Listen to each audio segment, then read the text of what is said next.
Hormuz से आ रही बड़ी खबर की, हॉर्मुज में अमेरिका की नाकेबंदी जारी है और यूएस सेना ने अब तक 31 जहाजों को लौटा दिया है और वापस लौटने वाले में ज्यादातर तेल के टैंकर हैं। ये बड़ी खबर हम आपको बता रहे हैं, जो इस वक्त मिडिल ईस्ट में जो हालात बने हुए हैं और अब ये जो जंग को लेकर जो स्थिति बनी हुई है स्ट्रेट ऑफ हॉर्मुज में, ये बाकी देशों के लिए बहुत ज्यादा भयावह आने वाले दिनों में हो सकती है, क्योंकि 34 जहाज जो अभी भी वहां पर फंसे हुए हैं और 31 जहाजों को वहां से लौटा दिया गया है यूएस सेना ने, यानी कि अमेरिका की ओर से जो नाकेबंदी वहां पर की गई है उनके द्वारा अब जहाजों को गुजरने नहीं दिया जा रहा है और 31 जहाज हैं जो वापस लौटा दिए गए हैं और ये सभी जहाज तेल टैंकर हैं, तेल के टैंकर थे ये। और ऐसे में तेल को लेकर जो बाकी देशों में स्थिति हमने देखी थी 28 फरवरी के बाद जो देखने को मिली थी कि कैसे हाहाकार मचा हुआ था, महंगाई बढ़ गई थी तेल ना सप्लाई होने की वजह से, और अब एक बार फिर से जब अमेरिका की ओर से वहां पर नाकेबंदी लगा दी गई है, जहाजों को वहां से गुजरने नहीं दिया जा रहा है, तो बाकी देशों के लिए ये काफी भयावह स्थिति बन सकती है तेल को लेकर, एलपीजी को लेकर। सवाल ये कि आखिर क्या अब स्ट्रेट ऑफ हॉर्मुज ये जंग का नया मैदान बन चुका है, क्योंकि अमेरिका ये कह रहा है कि जब तक ईरान के साथ समझौता नहीं हो जाता, फाइनल मुहर नहीं लग जाती समझौते को लेकर, तब तक स्ट्रेट ऑफ हॉर्मुज नहीं खुलेगा।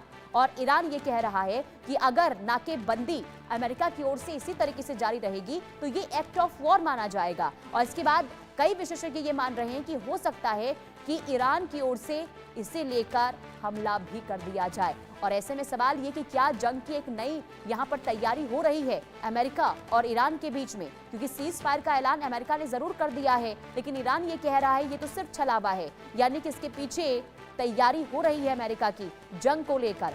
क्या वाकई में एक बार फिर से युद्ध जैसी स्थिति मिडिल ईस्ट में देखने को मिलेगी, क्योंकि नाकेबंदी के बाद जो हालात अब स्ट्रेट ऑफ हॉर्मुज से सामने आ रहे हैं, क्योंकि तनावपूर्ण वहां पर स्थिति बनी हुई है, क्योंकि एक तरफ अमेरिका है, दूसरी तरफ ईरान है, और ईरान ने पहले इसे अपने हथियार के तौर पर देखिए इस्तेमाल किया था स्ट्रेट ऑफ हॉर्मुज को, लेकिन अब ये ईरान पर कहीं ना कहीं उल्टा पड़ता हुआ नजर आ रहा है, क्योंकि अमेरिका की ओर से यहाँ पर काउंटर अटैक किया गया है, यानी कि नाकेबंदी यहाँ पर जो की गई है ये बड़ी चुनौती ईरान के लिए है।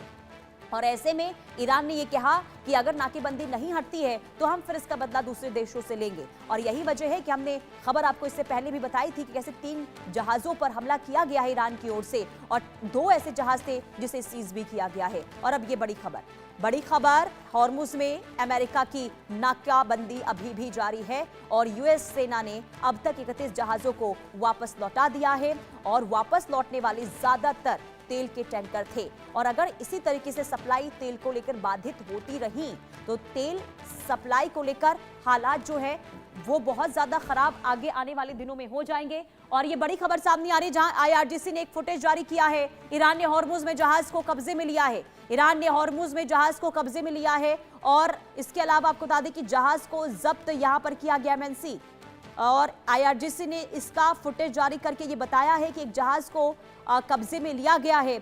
हालांकि देखिए 2 जहाज बताए जा रहे हैं कि इस वक्त ईरान के कब्जे में हैं। 3 जहाजों पर हमला किया गया था आईआरजीसी की ओर से, जिसमें 2 जहाजों पर कब्जा कर लिया गया है, जिसका फुटेज भी लगातार ईरान की ओर से जारी किया जा रहा है। और ईरान ये बताने की कोशिश कर रहा है, यानी कि यहाँ पर आप समझिए कि प्रेशर बनाने की यहाँ पर एक नई रणनीति ईरान की ओर से शुरू हो गई है। प्रेशर, ताकि अगर दूसरे देशों के जहाजों पर कब्जा ईरान की ओर से किया जाएगा तो कहीं ना कहीं ये अमेरिका के लिए ये बहुत ज्यादा चिंता का विषय बाकी देशों के द्वारा जो है वो खड़ा कर दिया जाए, क्योंकि ये कहा जाएगा कि आखिर नाकेबंदी अमेरिका की ओर से क्यों की गई है। अमेरिका ने अगर सीज फायर का ऐलान किया है, अगर सीज फायर को लेकर सहमति बनी, तो आखिर नाकेबंदी क्यों इसकी जरूरत पड़ी है, क्योंकि इसे माना यह जा रहा है कि अमेरिका जो है प्रेशर बनाने की यहाँ पर पूरी कोशिश ईरान पर इस वक्त कर रहा है, दबाव बनाने की रणनीति है, जिस वजह से यहाँ पर स्थिति जो स्ट्रेट ऑफ हॉर्मुज में हालात तनावपूर्ण बनते हुए नजर आ रहे हैं। अब आइए तस्वीर आपको दिखा देते हैं, तस्वीर सामने आई है स्ट्रेट ऑफ हॉर्मुज से, तस्वीर हम आपको दिखा रहे हैं जहां पर यही वो जहाज है, यहाँ पर देख रहे हैं आप, लिखा होगा MSC, इसी जहाज पर ईरान की ओर से कब्जा कर लिया गया है। और ये हालात देखिए बताते हैं कि कैसे वहां पर ईरान जो है, ईरान की ओर से तमाम जगहों को यहां पर पूरी तरीके से निगरानी वहां पर रखी जा रही है। जहां से जहाज वहां से गुजरते हैं वहां पर या तो हमले कर दिए जाते हैं या फिर उन जहाजों पर कब्जा कर लिया जाता है। अभी थोड़ी देर पहले हमने खबर आपको बताई दी कि भारत के जहाज पर भी हमला किया गया, कब्जा कर लिया गया था। इससे पहले हमला भी किया गया था जिसे लेकर भारत की ओर से नाराजगी भी जताई गई थी और एक बार फिर से वही आक्रामक तेवर ईरान जो है समंदर में दिखाता हुआ नजर आ रहा है। ये तस्वीर हम आपको दिखा रहे हैं, ये ईरान के इसमें आईआरजीसी के जो लड़ाके हैं इसमें मौजूद हैं और ये MSC जहाज जिस पर यहां पर पूरी तरीके से कंट्रोल कर लिया गया है ईरान की ओर से। और कुल मिलाकर आप देखिए कि कैसे एक एक करके वहां पर जहाजों पर कंट्रोल करने की कोशिश इस वक्त ईरान की ओर से हो रही है। बड़ी खबर का रुख करेंगे, IRGC की ओर से जो फुटेज जारी किया गया वो हमने आपको दिखाया, जो इस वक्त आप देख भी रहे हैं वॉल पर। यही फुटेज जो है ये ईरान की ओर से जारी किया गया जिसमें इसने बताने की कोशिश की है कि कैसे इस वक्त स्ट्रेट ऑफ हॉर्मुज में ईरान जो है मजबूती के साथ खड़ा है और अगर किसी भी तरह की स्थिति खराब होती है तो यहां पर बाकी देशों के जहाजों को लेकर यहां पर हालात गंभीर ईरान करेगा। अब देखिए हॉर्मुज में बिगड़ते हालात हैं। हॉर्मुज स्ट्रेट में 3 कॉमर्शियल जहाजों पर गोलीबारी हुई, ईरान की ओर से गोलीबारी की गई, IRGC की ओर से गोलीबारी की गई है। और इसी के साथ ही हम आपको ये बता दें कि 3 जहाज जो कॉमर्शियल जहाज बताए जा रहे हैं और ये बताए जा रहे हैं कि इस पर पूरी तरीके से नियंत्रण पा लिया गया है ईरान का। और ये बताते हैं कि कैसे ईरान जो है अपनी उपस्थिति स्ट्रेट ऑफ हॉर्मुज में बताने की कोशिश कर रहा है, क्योंकि अमेरिका कह रहा है कि अब मजबूत नहीं है ईरान, लेकिन यहां पर मजबूती के साथ है ईरान। IRGC ये यहां पर संकेत और मैसेज देने की कोशिश जो है ईरान की ओर से हो रही है। फायरिंग से पहले IRGC गन बोट एक जहाज के बेहद करीब पहुंचा, जो तस्वीर हमने आपको दिखाई थी। जहाज ने अपनी रिपोर्ट में IRGC गन बोट के पास पहुंचने की रिपोर्ट भी दी है। और इसी के साथ ही अंतर्राष्ट्रीय मीडिया में ओमान के उत्तर पूर्व जहाज पर गोलीबारी की भी खबर सामने आई है। वहीं रॉकेट प्रोपेलेड ग्रेनेड से लाइबेरिया का जो झंडा लगा जहाज है उस पर भी हमला ईरान की ओर से किया गया था, IRGC की ओर से किया गया था। एक कंटेनर जहाज के ब्रिज को वहां पर नुकसान भी पहुंचा है, ये भी जानकारी सामने आई है। तो ये बहुत बड़ी खबर है स्ट्रेट ऑफ हॉर्मुज से जो सामने आ रही है, क्योंकि हॉर्मुज में अमेरिका ब्लॉकेड यानी कि नाकेबंदी खत्म करे ये ईरान लगातार कह रहा है। और अगर नाकेबंदी खत्म नहीं होती है तो जो इस वक्त हालात बनाने की कोशिश हो रही है ईरान की ओर से, ये आगे इसी तरीके से जारी रहेगी। ब्लॉकेड हटते ही आगे हम वार्ता के लिए तैयार होंगे। इस्लामाबाद में होगा बातचीत का अगला दौर, ये भी यहां पर शर्तें रखी गई है ईरान की ओर से। इसके अलावा ईरान क्या कह रहा है, अमेरिका को पहले सीज फायर के उल्लंघन को रोकना होगा, यानी कि जो नाकेबंदी की गई है ईरान ये कह रहा है कि ये तो सीज फायर का उल्लंघन है। वहीं ईरान ने सैन्य आक्रामकता की शुरुआत नहीं की है। अमेरिका राजनीतिक समाधान चाहता है तो ईरान भी इसे लेकर तैयार है, लेकिन अमेरिका चाहता ही नहीं है, ये ईरान कह रहा है।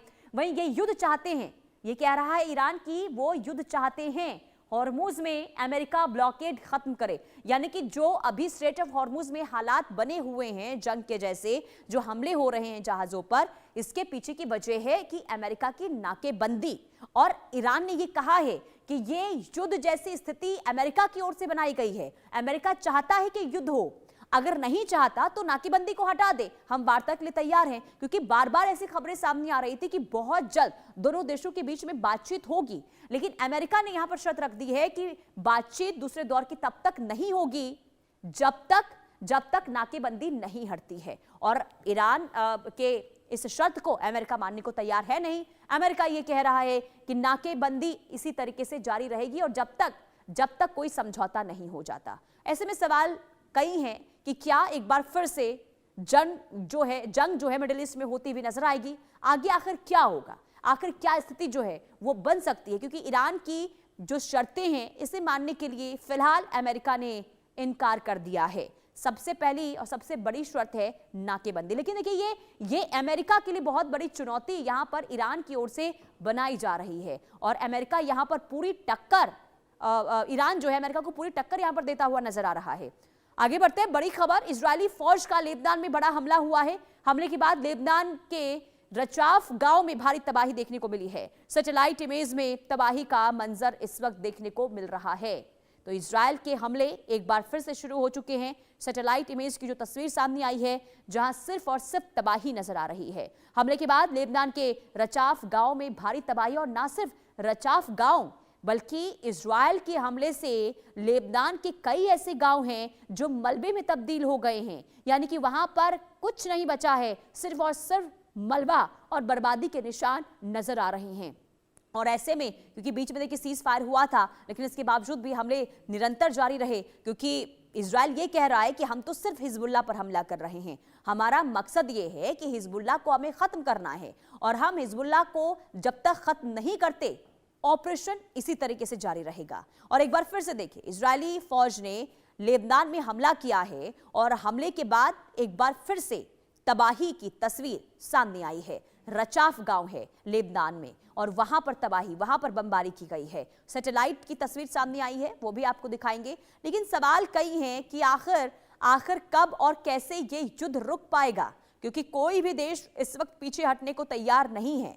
सभी अपनी शर्तों के साथ आगे बढ़ रहे हैं। हालात जिस वजह से तनावपूर्ण बने हुए हैं, आगे क्या होगा, ये जंग कब तक चलती रहेगी। सवाल ये कि आखिर इस जंग की वजह से बेकसूर लोगों की जान जा रही